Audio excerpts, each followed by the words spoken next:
Good afternoon. Thank you so much for joining us this afternoon for the Developing Public-Private Partnerships to Improve Employee Health and Population Health webinar. I would like to introduce my colleague, Krista Singleton, who is the Senior Medical Advisor with the Centers for Disease Control and Prevention, CDC. She's going to share with you her insight and kick off our presentation. Krista, thank you for joining us today. Good afternoon, everyone. Keeping America safe, healthy, and secure is critical to building a healthy workforce, a healthy economy, and to building healthy communities.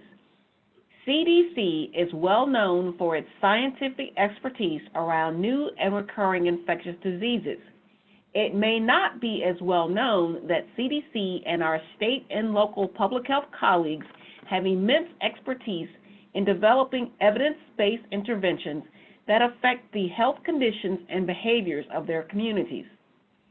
As our country's healthcare system continues to transform and explore new access and payment models, in 2015 and 2016, CDC began to explore opportunities to improve access, quality, and the utilization of evidence-based prevention interventions that have both, and I'll stress the key word both, health and cost impact. That exploration resulted in the creation of the 618 Initiative, which is an effort to help purchasers, and by purchasers we mean employers, payers, both public and private, and healthcare providers spend smarter and better invest in population health. These interventions are evidence-based interventions that can be used particularly for employers to support their employees' population health. Our work at CDC in the early days of the 618 framework was with pairing public health departments with Medicaid departments, and over the last year, we have started a deeper dive into a deeper and richer engagement into the employer perspective to further fill out the 618 Initiative. Why employers, might you ask? As over 55% of the country receives their health insurance and therefore their access to health care from employer-sponsored health insurance, we at CDC have realized the opportunity to help build upon public health ensure and assure public health role to partner with the private sector, particularly employers, to improve population health in their communities. For our state and local health departments today, we hope that you will find concrete and operational recommendations to help advance your work with the private sectors. For employers, employer collaboratives, and private sector entities with us today, we hope that you will find the public health partnerships examples today of interest and an opportunity to build upon further public health population collaborations in your area. Our agenda today will highlight the importance of developing health department employer partnerships using the health and cost framework of the 618 Initiative. We look forward to hearing not only examples from our colleagues at Levitt Partners, the St. Louis Business Health Coalition, the Missouri Department of Health and Senior Services, but examples from those of you in attendance as well. With that, I am turning to my colleague Chris Miles at Levitt Partners to begin our presentation. Chris? Thank you very much, Krista. Really appreciate that. Why don't we go ahead and start by talking about the importance of state health department employer partnerships. Employers are key stakeholders who can positively impact population health via their employees, dependents, and the broader community with state health department support. Cultivating relationships and partnerships between public health and the private sector is critical to enhancing not just the well-being of employees, but the community and population as a whole. The reach of improved employer health is broad. A few examples. On-site or near-site clinics increase access to care in some cases for the employees and dependents at that employer, and at other times are open to the larger population beyond just employees. With respect to transportation, some employers offer financial incentives around transportation reimbursement, for example, subsidized bus and train passes. With respect to food, some employers may offer access to healthy meals to take home to their broader family. And from a housing perspective, employers have implemented initiatives to help employees with down payments for homes, how to create a budget to save for a first home. And we know that these social factors can affect lifelong well-being. This presentation will lay out why state health departments may want to partner with businesses, how to find them, and what to communicate. Developing cross-sector partnerships is key to changing health outcomes and improving the vitality of the community and workforce. State health departments and employers are all in the health business. Employers may not naturally identify as such, but they are because it is to their competitive advantage.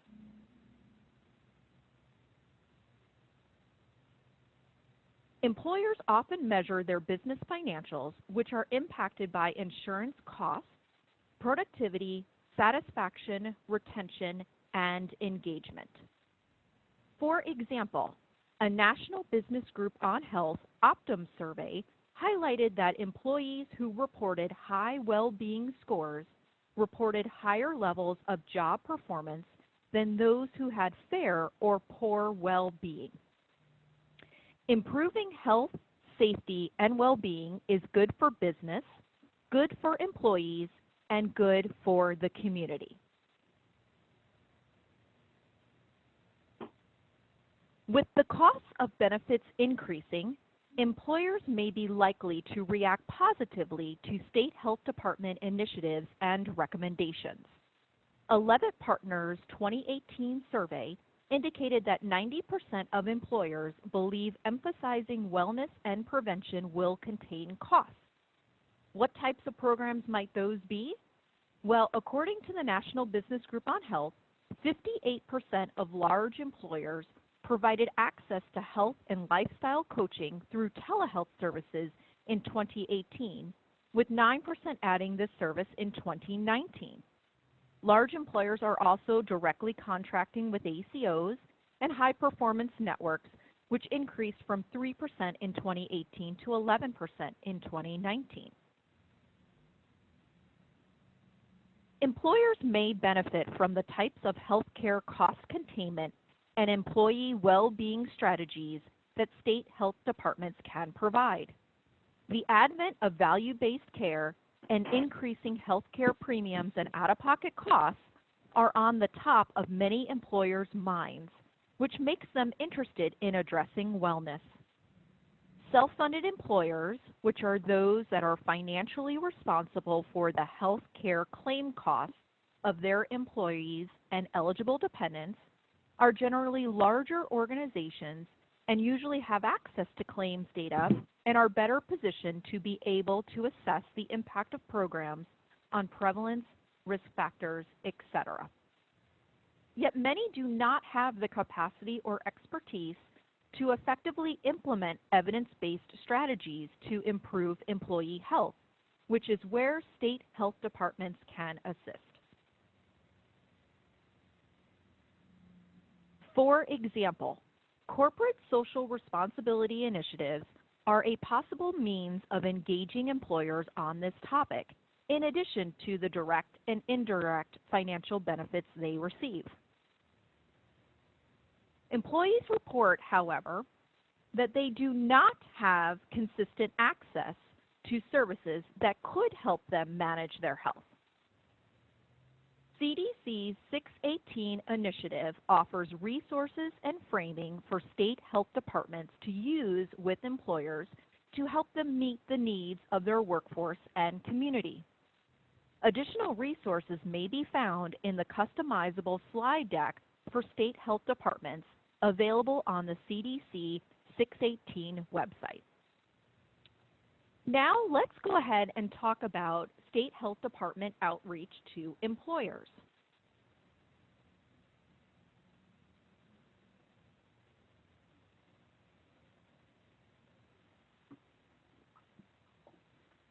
Leveraging existing connections to employers and business influencers may help state departments develop relationships.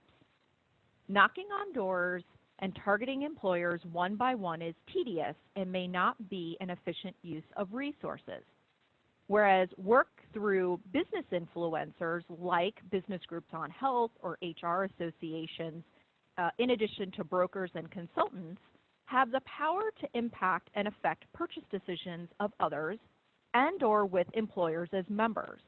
They are excellent resources.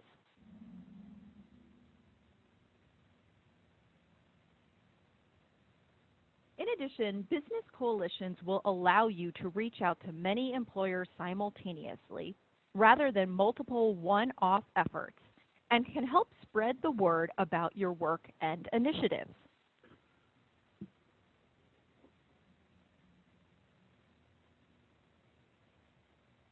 State health departments have a number of opportunities to align themselves with local employers proactively. For example, including them as partners in funding opportunities directly or soliciting their participation in state health department strategic planning and collaboratives.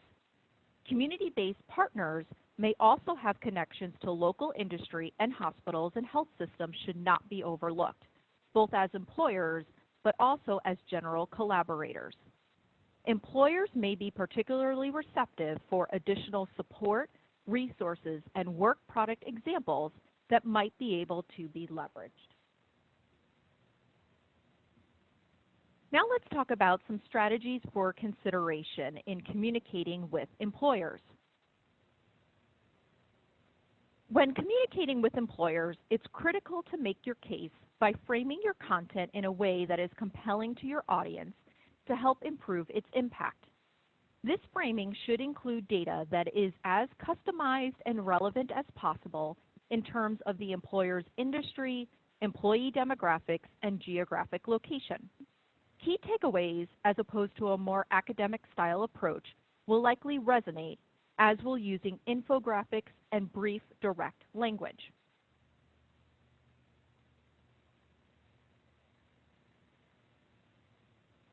Use an outreach format that is familiar to employers.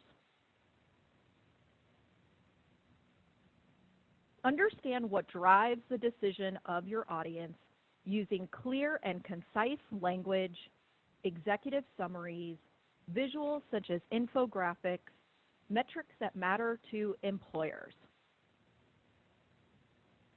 It's also really important that we look for internal connections to local employers and business influencers. For example, are there specific ways to interact with those local employers and businesses? Does the state health department already have relationships that are in effect that could help with that initiative? Are there internal connections with the state health department? Are there existing councils or work groups with representation from employers for previously funded projects? Data should be really relevant to the employers, as previously mentioned, from the industry, demographics, and geographic location perspective.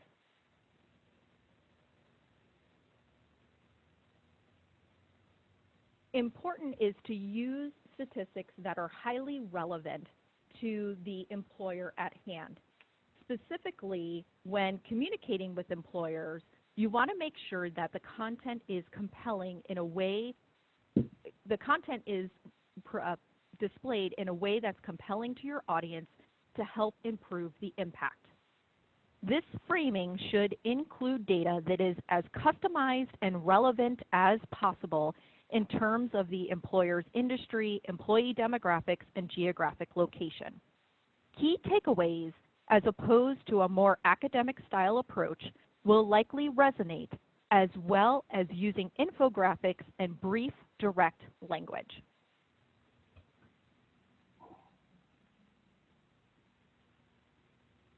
As we talked about, make sure that the outreach format is familiar to employers through the clear and concise language, executive summaries, visuals, and metrics that matter to employers.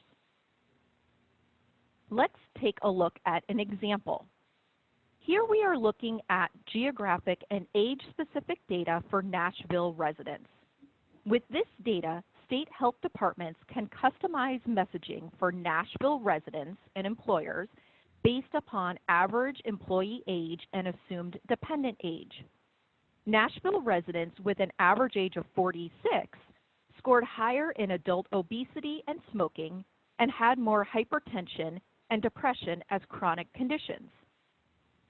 Those with an average age of 33 scored higher in physical activity and adult obesity and had more chronic depression and hypertension and asthma. Both groups had some commonalities, but the rankings were different, potentially leading to different priorities at employers depending on their employees' population's average age. So state health departments may want to ask employers what their average age is of their population in order to customize the materials appropriately, or this is a great first question to ask in starting the conversation with employers. Using data and/or case studies focused on topics of interest to employers will increase the persuasiveness of your presentation, as well as citing case studies that are from an analogous industry, for example, food and beverage in the first row, geography as in the Midwest in the second example, and/or workforce demographics in the third example on this slide. Let's take a look at the dark blue quote. Here we say case studies should not just be success stories, but also include the what didn't work pieces too. That came from a large national employer in regards to what makes an effective case study. Again, target case studies from analogous employers to ensure that the information is as relevant as possible to that employer. 618 has these resources available across a handful of employer types, highlighting not just successes, but challenges employers have faced and how they overcame them. State health departments can inform employee outreach materials, adding local level and regional data, as well as an estimated impact on employer health care costs. Think about what tools you have developed or need to develop for other grants and deliverables. Can you repurpose them for employers? Can you do the same for existing resources internally or resource materials the employers themselves may have? Let's take a look at the quote on this page. This is from a large Midwestern US-based company. Make sure the word is out there so that those who need the support know about the support. And later on, at the end of the quote, they say, if you could figure out how to communicate with all our participants, we would be really excited. Now let's talk about available 618 resources. CDC developed the 618 initiative to improve health and control healthcare costs by collaborating with partners such as employers and insurers to translate evidence into actions. The program targets 6 common conditions, and reaching out to employers about these resources can help inform their wellness programming decisions and keep them engaged in ongoing chronic disease management. CDC also offers Work at Health. This Train the Trainer training is a CDC-sponsored program that provides coaches with the knowledge and tools to train employers on evidence-based strategies to improve employee health. The curriculum emphasizes the foundational elements of building an infrastructure to support employee health and well-being and paves the way for other evidence-based interventions such as those outlined in the 618 initiative.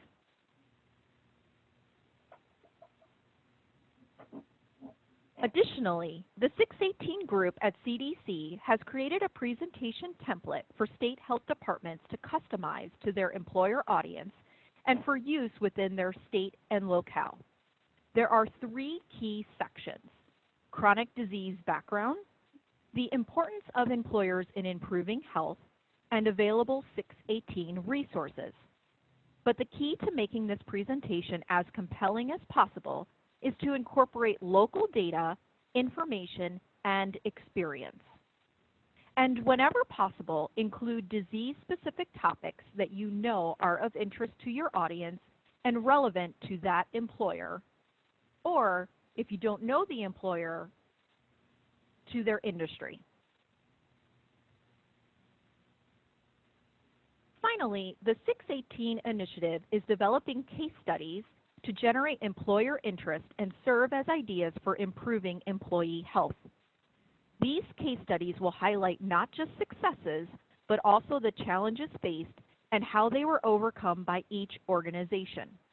They will be laid out in an easy-to-interpret and digestible one-page format and include key takeaways for easy distillation of the information.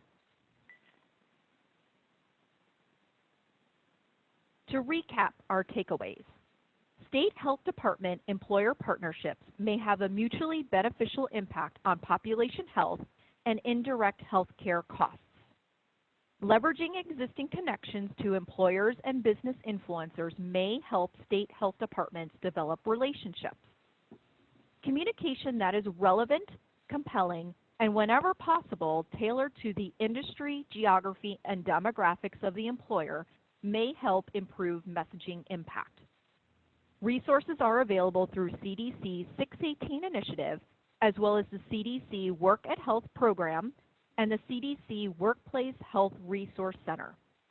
And a reminder that additional resources mentioned earlier in this presentation may be found in the customizable slide deck for state health departments, also on the CDC 618 website. Now let's go to Lauren Remspecker at the St. Louis Area Business Health Coalition to share her perspective of public payer partnerships. Lauren? Good afternoon. My name is Lauren Remspecker, and I am the Senior Director, Member Engagement and Communications for the St. Louis Area Business Health Coalition. And I'm so pleased to join you this afternoon to share our experience as a nonprofit representing employers within the region and how we have worked with our state health department as well as many regional partners to advance our efforts in supporting employers in their chronic disease needs. And Lisa, I believe I can share my screen if someone else stops their sharing session, if you can allow me to take the reins. Yes, absolutely. We will be turning it over to you as the presenter momentarily. Thanks, Susan. Thank you.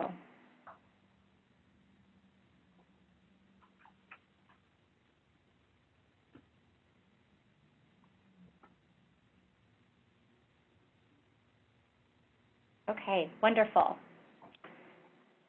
So for those of you who may not be familiar with the Business Health Coalition environment, I wanted to start with a quick overview of these organizations and how we're structured on a national basis. The St. Louis Area Business Health Coalition is a member of a larger national organization called the National Alliance of Healthcare Purchaser Coalitions. It is a nonprofit purchaser-led organization that has both a national and a regional structure. And as you look at the map here, while we are located primarily in the Missouri and Midwest region, there are many other states represented. So for those of you who may not be in the Midwest, I encourage you to visit the National Alliance website and find the contact information for your local business coalition in your state. For the St. Louis Area Business Health Coalition, a quick overview of our history. We were founded in 1982, and as I said, we're a nonprofit membership association primarily for large self-insured employers. Our mission is to support those organizations in not only improving the well-being of their employees, but also enhancing the quality and overall value of their significant investments in health benefits. We have grown now to service over 70 local and national employers, and I've included our website link on the screen if any of you would like to learn more about our organization specifically. The services and benefits that we provide to employers are varied, as you can see outlined on this screen, everything from education and networking event to group purchasing offerings. But for today's presentation, I'd like to focus in on our workplace well-being resources and health improvement efforts, which specifically align nicely with the CDC's 618 initiative. First, I'd like to start by overviewing our Healthy Hearts at Work program, which is centered on controlling high blood pressure. This program was created in the year 2012 in partnership with the Missouri Heart Disease and Stroke Prevention Program. Some of you might be familiar with other efforts nationally happening in this area, supported by funding through the CDC. This was developed as a free program for employers with a specific emphasis on those that were located in or employing residents in the city of St. Louis, as well as those in the St. Louis County area that had a high risk for cardiovascular disease. The ultimate goal of this program was to improve blood pressure control amongst working adults by focusing on increasing education and awareness amongst employees about high blood pressure, risk factors, symptoms, and lifestyle contributions to the disease, identifying cases of uncontrolled high blood pressure and getting them to physician or nurse outreach for follow-up, and then encouraging specific worksite policies that can support well-being around nutrition, exercise, and stress management. As we heard earlier, one of the key challenges that employers are facing are their ability to communicate with their employees. So we attempted to take out that barrier by producing a campaign box that has a number of ready-made materials that employers can then implement within their workplace. Inside this box, which we deliver to individual work sites, are stanchion banners, floor mats, posters, and other physical tools that can be used to increase awareness and catch the eyes of employees. In addition to these physical materials, we also have a variety of email messages and electronic resources that employees can be connected to via their computer or intranet or other online channels that may be available to the employer. These, again, being produced with the Stroke and Heart Disease Prevention Program, have evidence-based strategies included within them, and education that aligns nicely with the CDC's programs. We also like to encourage that blood pressure monitoring be included as a piece of the Healthy Hearts at Work campaign, and this can take several different options. We have self-monitoring, which we can encourage employees and connect them to local pharmacies, healthcare locations, grocery stores that may have a blood pressure monitor or machine on site, or a nurse that can take their reading. We also, in some cases, are able to offer home blood pressure monitors in the form of a raffle prize to participants that are included within this program. Additionally, for those employers that have the funding and resources available, we encourage them to host an on-site blood pressure clinic during the campaign week. We partner with the Visiting Nurses Association of Greater St. Louis to do this, and it includes the opportunity for employees to be screened at their work site, receive educational counseling from a nurse, and then for those that do have an at-risk or high number, receive appropriate follow-up either through their employer resources or the nurse or primary care physician that they are seeing. Finally, we also have produced what we call the Cardio Benefits Tool. This is an educational outline of the medical and pharmacy benefits that can support heart health. So looking at things like preventive screenings that may be covered through the Affordable Care Act, the copays and estimated out-of-pocket for medications that are commonly used for hypertension control, as well as other opportunities that the employee may use in connecting with their benefit and well-being resources through their employer. From an evaluation standpoint, we have implemented this in about 20 employers since 2012, covering 76 distinct worksite locations, and over 4,000 employees have been reached.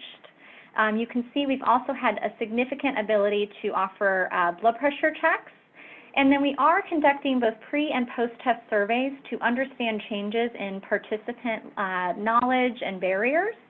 You can see the results from those participating in the program have indicated fewer barriers to getting blood pressure checked, higher confidence in speaking to their doctor and asking the right questions, increased knowledge of blood pressure risk factors and symptoms, and then an overall greater readiness to change some of those significant lifestyle factors that can contribute to high blood pressure in the first place.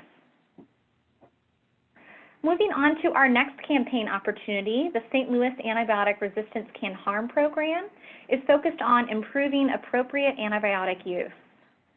This collaborative effort was established in 2001 as a part of the St. Louis Area Business Health Coalition, along with our local College of Pharmacy. We work with both advanced year students as well as research faculty and professors within that organization.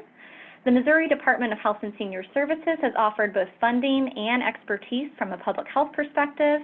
And then we have several local pharmaceutical professionals that in their spare time have participated because they're passionate about this topic.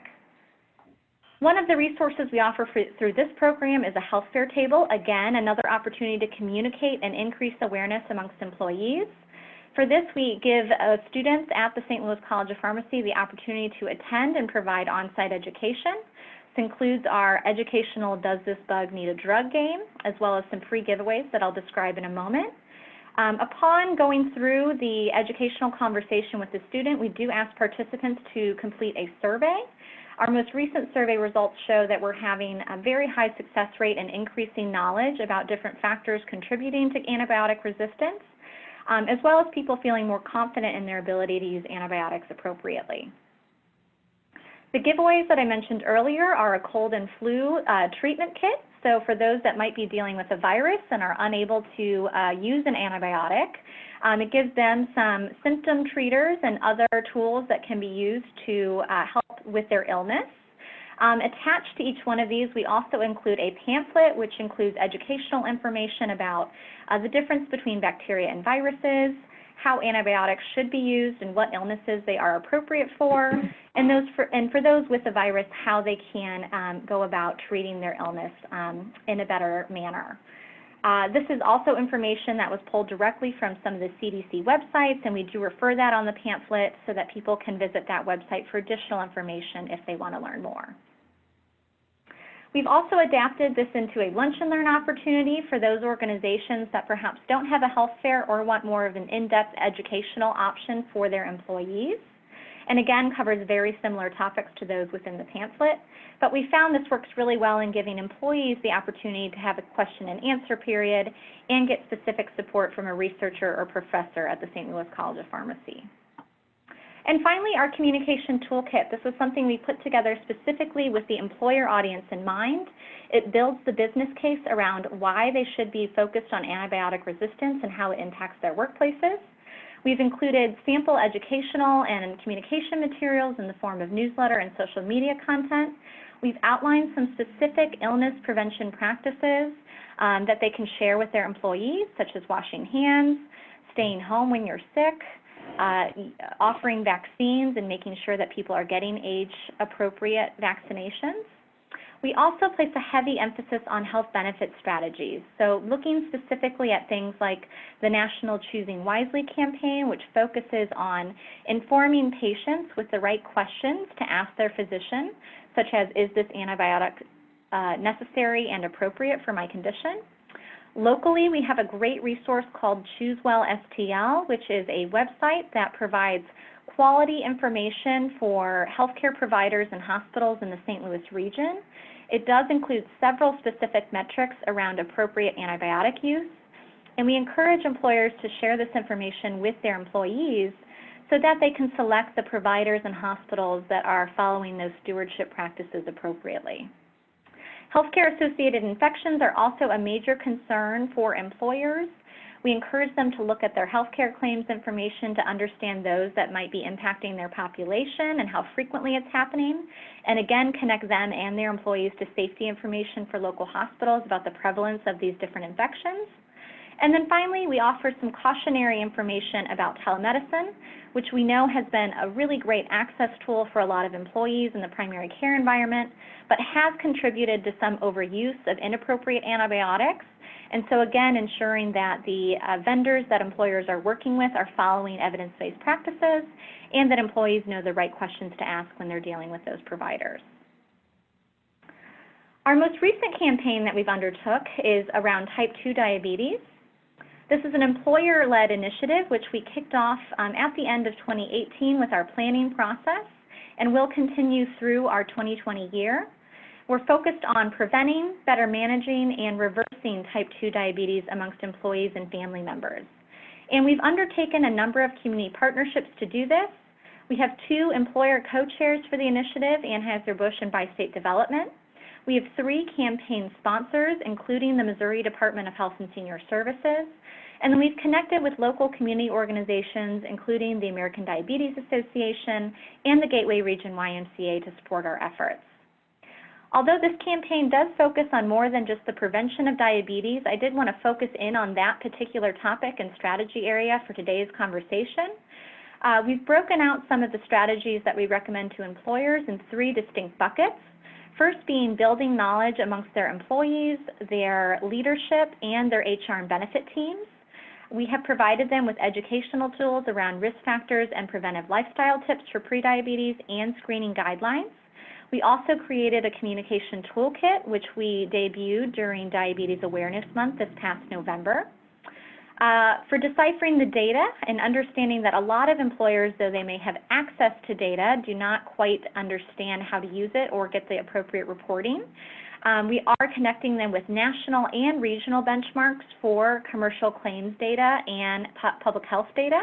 The CDC Diabetes Scorecard is a good example of that. We're also working with a regional commercial claims database to pull some of these benchmarks. Additionally, we've provided some guidance around how they can get this information from their own claims data feeds or vendors that they may be working with, specifically focused on prediabetes screening and prevalence within their own populations. And then finally, taking action. We've emphasized the need to share the risk test tools that are available for screening people for prediabetes. The American Diabetes Association has been a great partner in getting us a unique URL to do that. We also encourage employers to offer low-cost accessible screening opportunities, whether that be in the form of an on-site biometric screening or connecting people with their primary care provider for prediabetes and diabetes information. We've also connected employers with the CDC Certified Diabetes Prevention Programs and done a national request for information to outline the specific programs that are available in this space and those that meet the criteria that the CDC has set forth. We're hopeful that moving into this year, we'll be able to establish some more group purchasing arrangements and/or direct employer contracts with some of those providers. And then finally, looking at the workplace environment and culture that can support a healthy lifestyle, again, coming back to some things around nutrition, exercise, and preventive care practices. We do have a website specifically for this campaign, and I've outlined some of the tools and resources here to the left. I encourage you all to take a look if you would like to start accessing some of those materials and learn more. And then finally, with my last couple of minutes, I want to talk about our experience with the Work at Health program. We were one of the first organizations to be trained as a facilitator for this training-led initiative, which was created by the CDC to promote skills and education amongst employers on how to implement, evaluate, and sustain worksite well-being programs. I have to thank the Missouri Council for Activity and Nutrition and the Missouri Department of Health and Senior Services, who have both provided funding and resource support to make this possible. We offer this training annually to Missouri employers. And we have evidence-based practices here outlined in the 8 different modules that we cover as a part of this training. For those of you who aren't familiar with it, I encourage you to reach out to the CDC to learn more and to also connect and see if there are local facilitators available in your region who may be able to offer a training for local organizations. I've left my contact information here. I welcome any questions at the end of this webinar, as well as all of you to reach out via email should you like to learn more about our organization or how we are engaging in these public and private partnerships. Thank you. Lauren, thank you so much for that fabulous presentation and for really sharing your expertise and your guidance into the specific efforts that you offer across your state. I'd like to turn over the microphone to Glenn, who is with the Bureau of Chronic Disease Prevention at the Missouri Department of Health and Human Services. And Glenn is really going to share his expertise and guidance with us and bring this entire presentation to a statewide perspective to talk about the different partners he's been able to bring in public-private partnership. Glenn, thank you so much for joining us today. Thank you very much. Glad to be with everyone today, and we're glad to provide a little bit of information about what we're doing at the state of Missouri and how we're trying to work with employers in the state. There are three main organizations that we're working with right now in the state. The St. Louis Business Health Coalition is one of them. The Mid-America Coalition on Healthcare is a similar organization in the Kansas City area of Missouri. And then the Missouri State Council of the Society of Human Resources Managers, or MOSHRM, is another organization that we've been working with. Trying to reach employers, finding the organizations that they can, that they're participating in and that have a common interest in what we're talking about is one of the keys to success in this area. Trying to find the ways to work together to achieve common goals.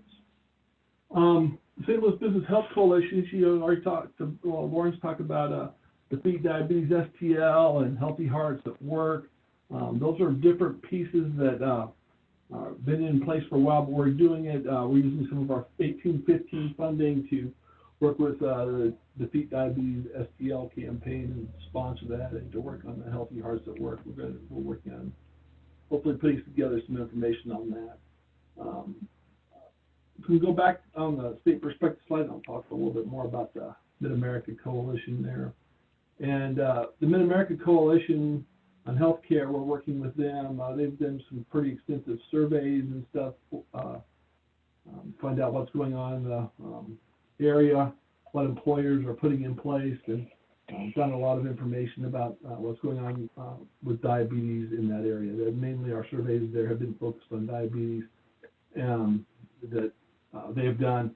And then there's we'd like to exhibit with them at all their meetings for their annual meetings that they have. They have about 3 different meetings during the year.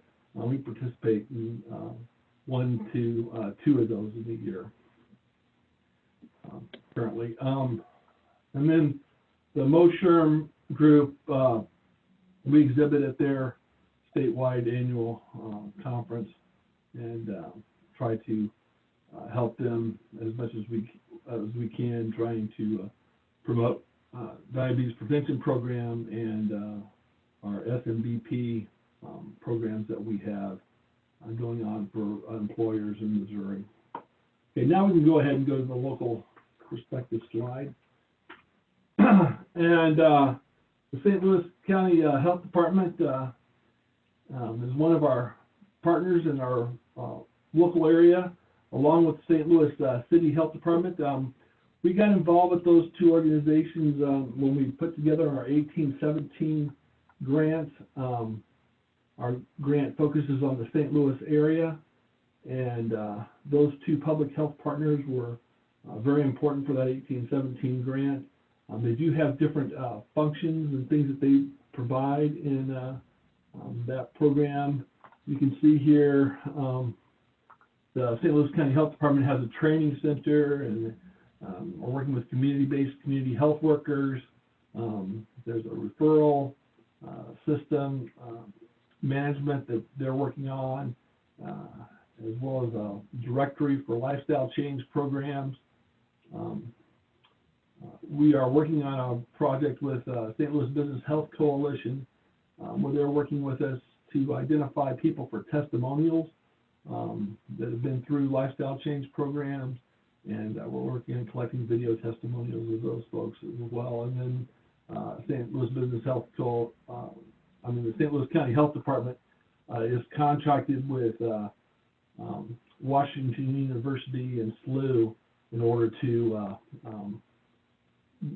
meet the evaluation goal goal that we have for that 1817 grant. Then St. Louis City is doing something different for us. They're working on a Food RX program. They also do referrals to the lifestyle change programs, but they have a different function. And we found that that's usually a pretty good idea when we're working with the different public health partners for everybody to have a little bit different role. Also mentioned the Gateway Region Y. They're one of our main providers of diabetes prevention program in the St. Louis area, and they've been key to our work with the St. Louis Business Health Coalition as well. They're a big part of our 1817 as well as our 1815 work that CDC funds, and we appreciate the funding that they provide on that. And they're working on at the Ys on providing the DPP program and the Healthy Heart Ambassador program, but they're also doing telehealth integration that's been a part of that, and they've been able to get a community health worker at the Ys who helps with the process of getting people processed and into the correct lifestyle change programs and help with that whole process as well. That's the main things about the state perspective and the local perspective that I had that I wanted to share. I know we're going to be doing questions and answers, so if you have any questions, feel free to ask if you have something specific you want to know about. Yes, absolutely. Thank you so much, Glenn, and thank you, Krista, and thank you, Chris, and thank you, Lauren. We are going to open up the presentation to questions and answers from our panelists. We have a few different modes that you can use. First and foremost, you can enter your question into the chat feature directly to the panelists, and we will funnel those questions directly to the individual who's appropriate to answer. Or you can raise your hand, and we will unmute you, and you can ask your question directly. So I will start off with the first question that has come in, and we always get this question, will the slides be made available? So yes, we will be sending out a PDF version of the slides from today's presentation to everybody who registered for the webinar. So you will be receiving those as well as future information about additional resources. Any other questions for our panelists?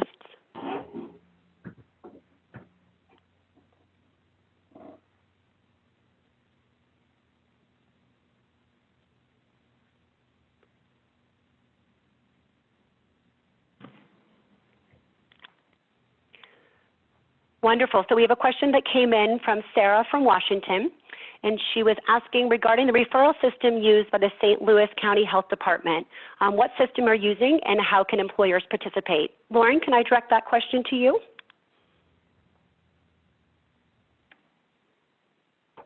Or Glenn? I'm sorry, I'm not sure I understand from a referral standpoint. Is this for a specific program?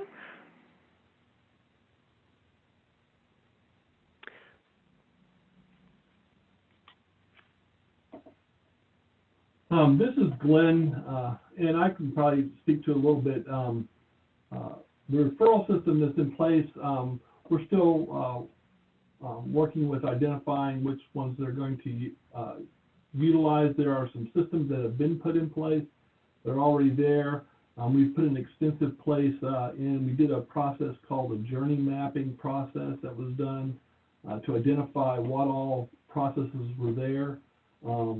And we've built another partner that has been integral to this thing is the IHN, the Integrated Health Network from St. Louis. They've been an integral part, and they participate in that referral process, as well as the FQHCs in the area, and they are doing a different process, but their community health workers help to get people into our lifestyle change programs. And most of the referral systems that they're using are about getting people into those lifestyle change programs. But there's different referral systems. It's not a one system right now. We're looking at trying to create a one overarching system, but that has not totally come to fruition yet. Did that help? Yes, absolutely. And why don't I go ahead, Susan, if we want to unmute Sarah Eve so that she can ask any additional clarifying questions to Glenn.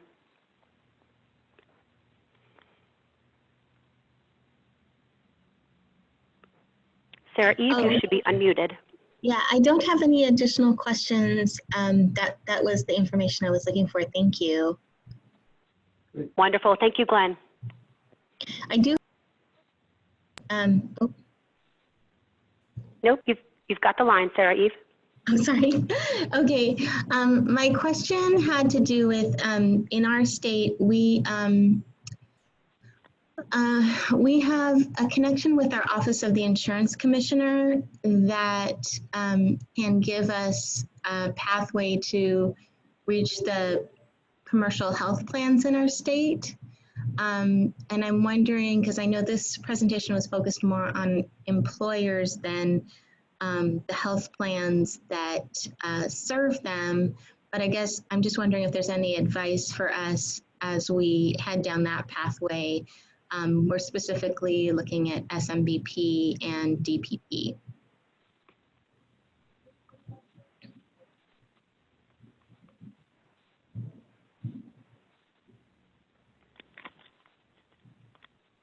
Great. Could I direct that question to one of our panelists?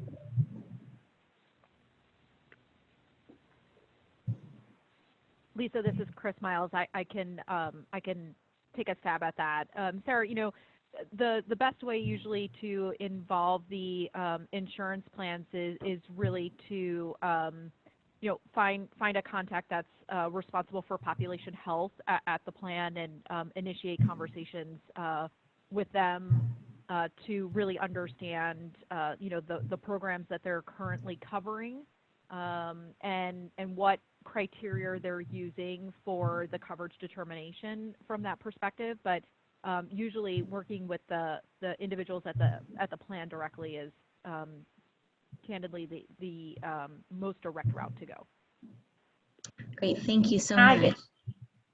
Sarah, this is also Krista Singleton from CDC. Some of the experience we have learned, which is why we turned our attention to the employer-sponsored health plans, one lesson we learned is that it is important to better understand which book of business or which product line one is targeting. So, for example, if you are looking at the coverage of self-measured blood pressure or self-monitoring blood pressure, first decide, are you looking at these larger commercial accounts where the employer is the one that is actually the payer and then is going to that health plan? And so the employer, then you target the employer who tells the health plan, I want this as a covered benefit. If you decide you're targeting more health plans that deal with Medicaid, then that's a different conversation. So that's one piece, is determining the book of business or the product line. Then a second step is to look at the pain point, so to speak, for that health plan. If that health plan, for example, is looking at improving the performance of its members in the high blood pressure arena, then perhaps, and rather than come to them to say, we want you to cover the cost of a blood pressure cuff, engage them in a conversation as that we would like to engage with you as to how we can improve the hypertension performance of your health plan. And the cuff, as well as monitor, as well as support that goes with it, and what opportunities can you go from there. When we in public health tend to come at a device or a thing rather than address where the pain point of that health plan is, we're not as successful. So those are just some recommendations of things that we have learned, is to meet them where they are. And then it's a lot more engaging conversation. Oh, thank you so much. Thank you, Chris, and thank you, Krista. Are there any other questions that have come in? Again, you can feel free to add those to the chat box, or you can raise your hand and we will unmute you to ask the question directly.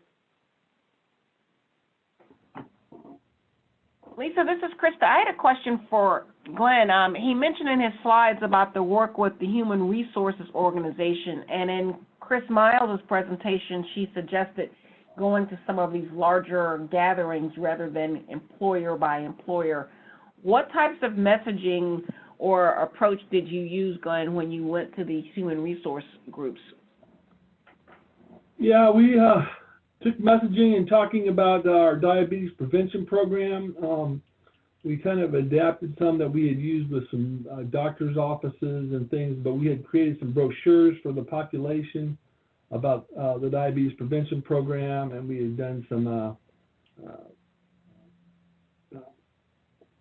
ways that they could order information about risk tests and things like that, and distributed that information to them, talking to them. We spent a lot of time at the conference, at different conferences that they had, talking to them about what it was and how it would be helpful to them.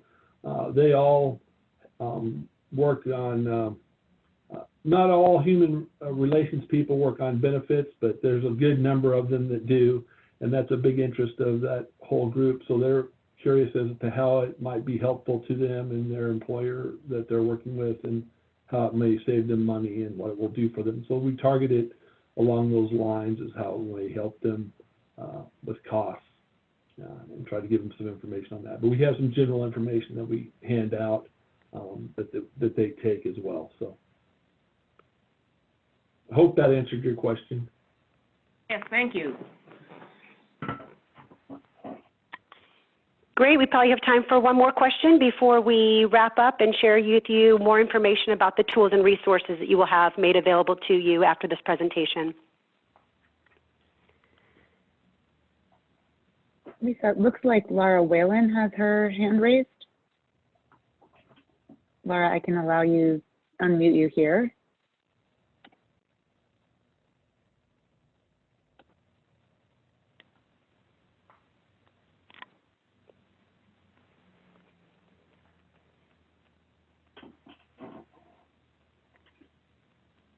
Yes, the question from Laura specifically is about, will the, in addition to the PDF of the slides, will the recipients also receive a copy of the recording from today's presentation? And the answer to both is yes. Everybody who registered for today's webinar will get a copy in PDF form of all of the slides from today's presentation. In addition, we will be making the recording of today's presentation available on the 618 website. Thank you, Lauren.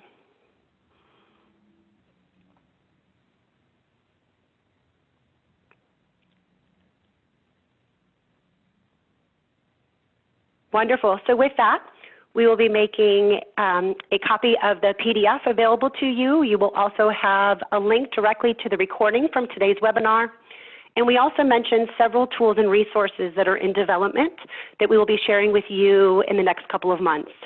The first is a customizable slide deck that state health departments will be able to use in their direct outreach to employers. This is a slide deck that you will be able to customize and add in your specific information about local resources, about local providers, about local employers, and other information as you deem appropriate. We will also be sharing with you upcoming copies of the case studies. Those will also be added to the 618 website. We hope that these tools and resources will not only help you in your outreach to employers, but hopefully provide you with many different examples of public and private partnerships that can really partner together to be fruitful and to join forces to advance employee and population health. We thank you so much for joining us today, and we absolutely encourage you to continue to partner together to advance employee and population health. Thank you very much for your time.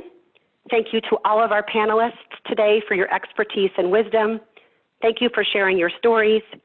And thank you specifically for helping us to see the tools and resources that we can use to move us forward in impacting public health. Have a wonderful day, and we'll talk to you soon. Thank you.